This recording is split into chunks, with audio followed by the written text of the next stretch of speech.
ya. Oke, ada beberapa poin ya yang perlu kita nyatakan di sini ya. Pertama, internet dalam perkembangannya dia melahirkan aktivitas-aktivitas yang baru yang tidak sepenuhnya dapat diatur oleh hukum yang berlaku saat ini, ya, existing law. Karena sifat, skema dan mekanismenya yang berbeda secara fisik. Tadi sudah sempat kita bahas. Berikutnya adalah ya cyber law dan juga cyber ethics itu penting ya untuk mewujudkan ketertiban dan keamanan dengan memberikan kepastian hukum. Nah, jadi kepastian ini atau konsistensi itu diinginkan ya. Dan juga penjagaan terhadap hak-hak individu dan penegakan kepatuhan akan aturan yang berlaku. Sistem hukum tradisional ya atau existing law yang justru bertumpu pada batasan-batasan teritorial atau yurisdiksi, lokasi dan tempat atau locus delicti dan juga tempat ya atau tempus dianggap tidak cukup memadai untuk menjawab persoalan-persoalan hukum yang muncul akibat aktivitas di internet. Kemudian berikutnya ya, poin keempat, usaha untuk menyelesaikan persoalan sengketa yang mungkin muncul dalam proses interaksi, baik dalam perdagangan ataupun pergaulan, seperti pajak, perlindungan konsumen, kontrak, hak cipta, dan hak paten dan tanda tangan lainnya. Ya. Jadi bisa saja nanti akan muncul ya hal-hal yang baru ya, yang mau tidak mau harus kita sandingkan atau kita diskusikan. Yang terakhir adalah ini penjelasan dari Lawrence Lessig ya dalam Beckman Center for Internet Society Research Publication itu merangkum bahwa limitasi ya kekuatan hukum terhadap cyberspace, terus kemudian kebutuhan akan transparansi dan juga keterdesakan untuk mendetailkan suatu proses yang melalui narrow tailoring. Ini beberapa hal ya yang penting ya yang membuat cyber law dan juga cyber ethics itu harus diwujudkan ya. Dan kita ingin menyandingkan dua hal ini walaupun dua hal ini secara tidak langsung tidak berkaitan tapi sesungguhnya dia berkaitan ya. Di mana ethics berada di garda terdepan, law berada di garda yang sifatnya sebagai last resort ya, sebagai benteng terakhir ya supaya kestabilitasan, supaya keamanan, supaya keselamatan dari suatu komunitas itu bisa terjaga. Ya, jadi ini kaitannya dengan bagaimana kita mewujudkan harmonisasi dalam masyarakat ya. Yang pertama ya dan kalau kita mau breakdown ya diakibatkan aktivitas yang baru ya yang muncul dari internet ya, penerapan internet yang sangat masif. Terus juga kita mau mewujudkan ketertiban dan keamanan ya untuk keseharian ya dalam hal kepastian law.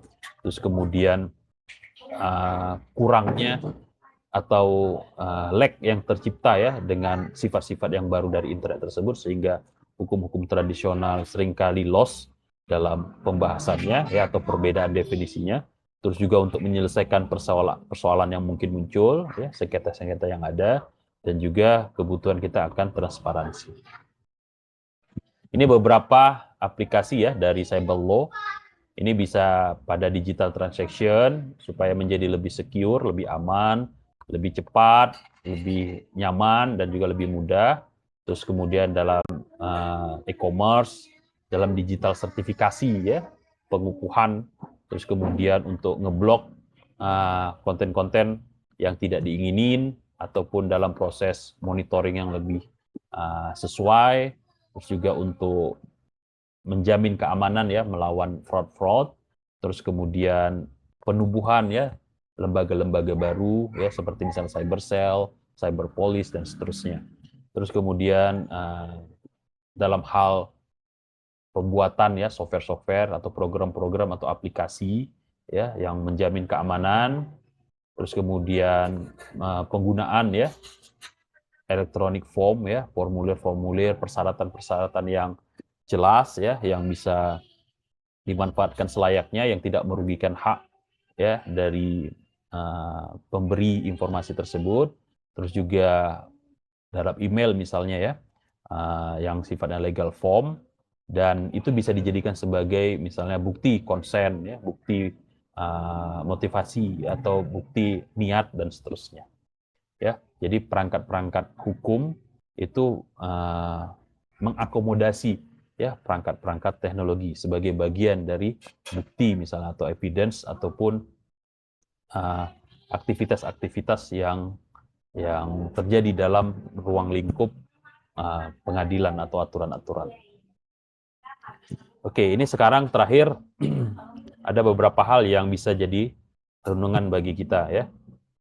Contoh misalnya, yang pertama adalah bagaimana kita bisa menggabungkan dua atau lebih ya tujuan yang berbeda ya yang cenderung atau memiliki keterikatan kepada status quo.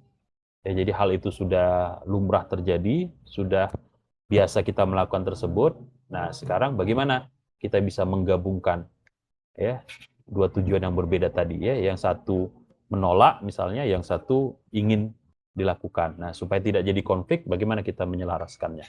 Karena tadi terjadi split ya antara mereka yang setuju dengan cyber law ya dan juga cyber ethics, sementara di sisi yang lain ada mereka yang tidak setuju dengan cyber law dan cyber ethics. Jadi ini bukan suatu kategori kata mereka. Nah, gimana kita ngegabungkan?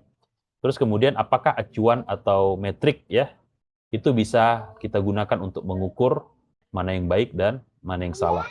Nah, kalau kita mau pakai etika misalnya, bagaimana acuannya? Apa pengukurannya? Bagaimana kita bisa melihat ini baik dan salah? Padahal di suatu tempat ini bisa saja baik, di tempat yang lain ini salah. Ya. Nah, sementara hukum tadi berada pada last resort ya, etika berada pada garda terdepan. Nah, sementara garda terdepannya sendiri ini berbeda-beda dalam menyikapi. Ya. Sementara hukum sendiri kan harus acceptable. Ya. Padahal ini tidak diterima di lokasi tersebut. Nah, bagaimana nih kita bisa bikin acuan yang pas dalam pengukuran tersebut? Terus kemudian, apakah diskriminasi menjadi sesuatu hal yang tabu atau mutlak dalam konteks tertentu seperti dalam gender atau status sosial? Nah, sementara dalam sisi hukum ya, ada yang disebut dengan equality ya, persamaan ya. Walaupun ada juga yang mengatakan kesetaraan. Nah, ini dua konsep yang berbeda ya. Ada yang menyebut kesamaan, ada yang menyebut kesetaraan. Nah, dalam prakteknya juga tentunya ada perbedaan ya, seperti etika dalam kedokteran, etika dalam ini ya, mahasiswa, dalam dosen. Nah, ini kan sesungguhnya tidak sama ya, tidak setara ya. Ya, ada sosial status. Nah, perbedaan ini kan mau tidak mau akan berpengaruh ya. Diskriminasi ini mau tidak mau akan berpengaruh. Nah, sekarang yang jadi pertanyaan, diskriminasi apa yang bisa kita lakukan yang memang sesuai, atau diskriminasi mana yang tidak sesuai. Nah, ini harus ada kejelasan ya.